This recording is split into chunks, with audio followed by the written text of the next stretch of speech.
मित्रांनो, आपण मुंबईला सिमेंटचे जंगल म्हणतो. पण तुम्हाला माहिती आहे का? मुंबई भारताच्या अशा काही शहरांपैकी एक आहे ज्याला निसर्गाचा खूप मोठं कवच लाभलेलं आहे. मुंबईच्या अगदी मधोमध वसलेलं आहे संजय गांधी राष्ट्रीय उद्यान. जवळपास 104 चौरस किलोमीटरमध्ये पसरलेलं हे जंगल शहराचं फुफ्फुस आहे. इथूनच उगम पावतात चार महत्त्वाच्या नद्या: दहिसर, पोयसर, ओशिवारा आणि मिठी.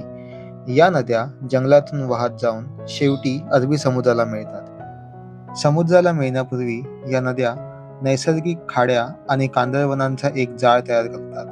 ही कांदळवनं म्हणजे पश्चिमेकडून येणाऱ्या लाटांपासून शहराचं रक्षण करणारी नैसर्गिक भिंत आहे.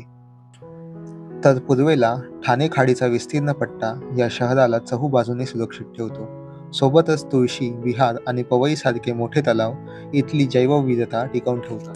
मुंबईत लोकसंख्या नक्कीच जास्त आहे, पण त्यासोबतच निसर्गाची ताकदही अफाट आहे. हा अनमोल ठेवा सुरक्षित राहणं आपल्या हातात आहे. कारण जर निसर्ग वाचलं तरच मुंबई वाचेल.